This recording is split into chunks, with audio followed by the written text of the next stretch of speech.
క్రీస్తుపూర్వం 6వ శతాబ్దంలో మతపరంగా సమాజము నైతిక ఆధ్యాత్మిక అశాంతిని నెలకొన్నది.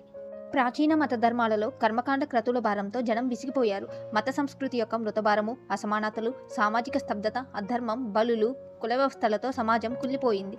విప్లవం తప్పనిసరి అయింది. మలివేద కాలంలో బ్రాహ్మణ ఆధిక్యం పెరిగి మిగిలిన వర్ణాలను తక్కువ చేయటం వల్ల వ్యవసాయ రంగంలో అభివృద్ధి చెందిన వైశ్యులు మరియు రాజులుగా ఉన్న క్షత్రియులు కూడా బ్రాహ్మణులని వ్యతిరేకించారు.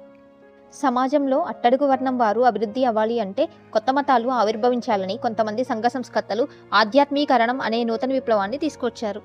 ఆధ్యాత్మీకరణం అనగా వ్యక్తి ఆడ లేదా మొగ మానవ మాతృడుగా తన ముక్తిని తానే సాధించుకోవాలి అని అర్థం. మరికొంతమంది సంఘ సంస్కర్తలు ఉపనిషత్తులలో ఏదైనా సాధించాలి అంటే యజ్ఞాలు యాగాలు ద్వారా కాదు, జ్ఞానం ద్వారానే మోక్షం వస్తుంది అని వివరించారు. క్రీస్తుపూర్వం 6వ శతాబ్దంలో ప్రపంచంలో జ్ఞానం, విజ్ఞానం, తత్వవేత్తలను తయారు చేసిన ప్రగతికి